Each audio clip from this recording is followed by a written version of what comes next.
you got to be a leader. And then all the things to be a good leader might include humility. You can definitely be a better leader if you're humble, decisiveness, I don't know about hunger.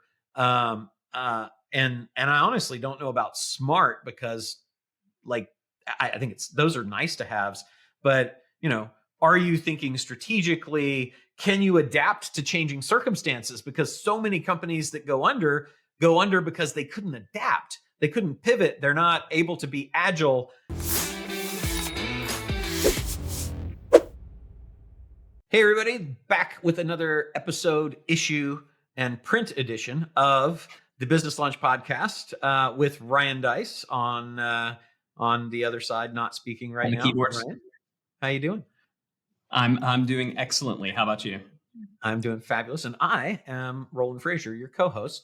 What we're going to talk about today is something that you have found that I think we'll have some interesting discussion about. You want to tee it up? Yes. So what is the number one character trait that CEOs need right now? That was the question that was proposed. It was this Inc. magazine article that states that this is the number one trait that CEOs need right now. I want to state at the outset, I don't typically read a lot of Inc. magazine articles. I feel like most of these publications, it's just kind of blah content. It's fluff. It's like 7 things you need to do this, and then you read it and it's like, strive for more, think positive. There's nothing useful in 95% of the articles that I see on there. Yeah, and I feel like this one is kind of in that same area. And that's why I want to discuss it, not because, I think it's a particularly great article, but welcome just to the premise no value issue of the Business Lunch Podcast. You will get absolutely nothing from listening to this. Exactly. Yeah. What we're doing is we're taking something that was worthless and we're going to really expound upon it. Excellent. Yeah, we want you to totally regret subscribing to this podcast, listening to it. And no, that's not it at all. I think there's a couple things at play here that I want to get into, but I did just want to start. I mean, the basic premise of the article is that the single most important character trait today for a CEO is, wait for a drum roll, please, humility. Humility is the most important character trait that a CEO must have, particularly today, because a lot of things are changing and life is hard and all this other stuff. And so I just wanted to say, I got thoughts and feelings about this. Apparently, this came out of a study and some comments that some big muckety mucks at PricewaterhouseCoopers made. I'm just curious, how does that hit you? We're hiring for CEOs, humility being the most important trait. Go. I guess it depends on important to whom, because I have actual data that says somewhere around 85 to high 90s % of CEOs of Fortune 500 companies are males who are above 6 feet tall. And that apparently is the most important characteristic if you're trying to get a CEO job at one of those companies. I refer you to Tim Cook. But anyway, no, man, if we're looking at CEOs, I think that humility is a great quality to have, and it certainly can help you make good decisions. But I think there's a lot of core skills that are far more important. You could be very, very humble and a terrible communicator.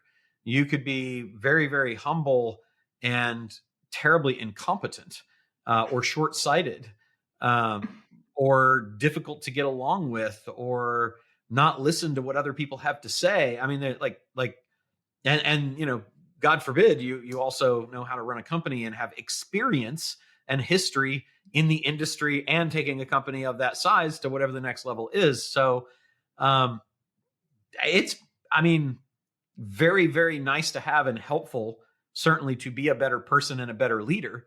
But I don't think if I've got only one skill or 3 that I have to pick for our next CEO to have, I don't think that's going to be one of them. What do you think? So the overall meta message that I think is worth mentioning is, stop turning to this type of content for any advice whatsoever. Now, I do think it's worth having a conversation about, what are some of the traits that make up like a good CEO. I think that is something worth doing because I know a lot of the folks who are listening are either investors who are looking to hire CEOs for their companies, and so they're out there doing it. And I also know a lot of folks who are listening are entrepreneurs who want to be, amazing CEOs. So I do think that humility is important. Have you read the book, The Ideal Team Player by Patrick Lencioni? I have not. So Ideal Team Player, Patrick Lencioni, great book. Love it. I think anybody, if you're doing a lot of hiring, it's a phenomenal book to read. And he basically says that an ideal team player, of which the CEO should be one of those two, possesses 3 overlapping traits: humble, hungry, smart. Humble is one of them. Like we define that. That is important. Hungry, that you have a general drive. And then smart, he said, yeah, I mean, there's an aspect of basic competency, but that's kind of permission to play. Really what you're looking at there is like people smarts, having some emotional intelligence, the ability to communicate with others. And then it is the combination of those 3 things that makes someone an ideal team player. And he talks about how, if you're lacking one, like let's say you're humble and you're smart, but you're not hungry. He calls that person the lovable slacker, right? And that's where, to your point, like you can have people who are humble, but if they're missing one of those areas, then they're not going to be ideal. So I think I'm gonna tell you, I don't think that's any more helpful. I think that's just more marketing stuff, and that's why I can't. That's why I don't read his books, because I've tried. Because I know that you and a lot of the guys over at Scalable like them and have gotten something. And I've tried, and it just strikes me like John Maxwell and so many other ones that I'm reading, and I'm like, you've come up with a thing to market that's a framework, and that's good, but how helpful is that? Because like when we talk about the 5 exits, we talk about moving from doing to delegating, and delegating to leading, right? So you move from, you're working the line, then you become a manager. And then the big difference between a manager and a CEO is none of those things, right? You can be a stupid CEO that follows a great playbook. You cannot be hungry, but dedicated. And you can be an arrogant, son of a gun. Just look at most of the big CEOs of successful Fortune 500 companies. So it sounds good. And then you can do this, well, if you have 3, but you don't have 2, a 2-legged stool can't stand, you've got to be a leader. I think you have to be a leader, right? And so to me, I know one of our business partners, Richard Linder's, very big on leadership culture. You got to be a leader.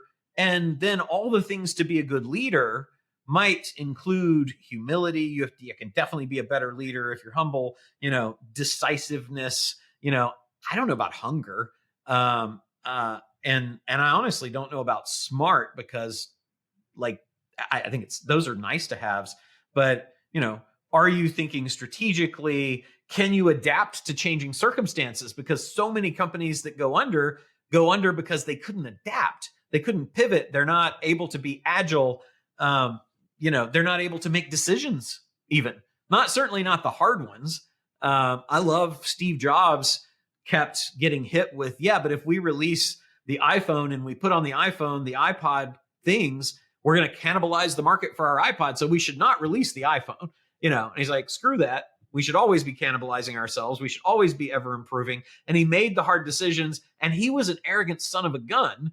Ask anybody that worked with him, and not humble at all, right? And certainly very smart. So he was a 1-legged stool for the book you're mentioning. So I just feel like you got to be able to adapt and communicate and lead and make decisions and hopefully be strategic. I think those are like actual important things. Like you said it. If we were hiring for CEO, what would we ask for? Would we interview them and say, okay, I don't know if you're going to tick the humble, smart, and hungry boxes, but let's see, convince us, and then you're hired? It's not going to ever happen. So I feel like if we're going to be delivering useful value for people, we ought to say, screw all that stuff. None of that's going to help you. It's all nice to have. It's great book selling stuff, but you really got to find somebody who can actually lead and make stuff happen.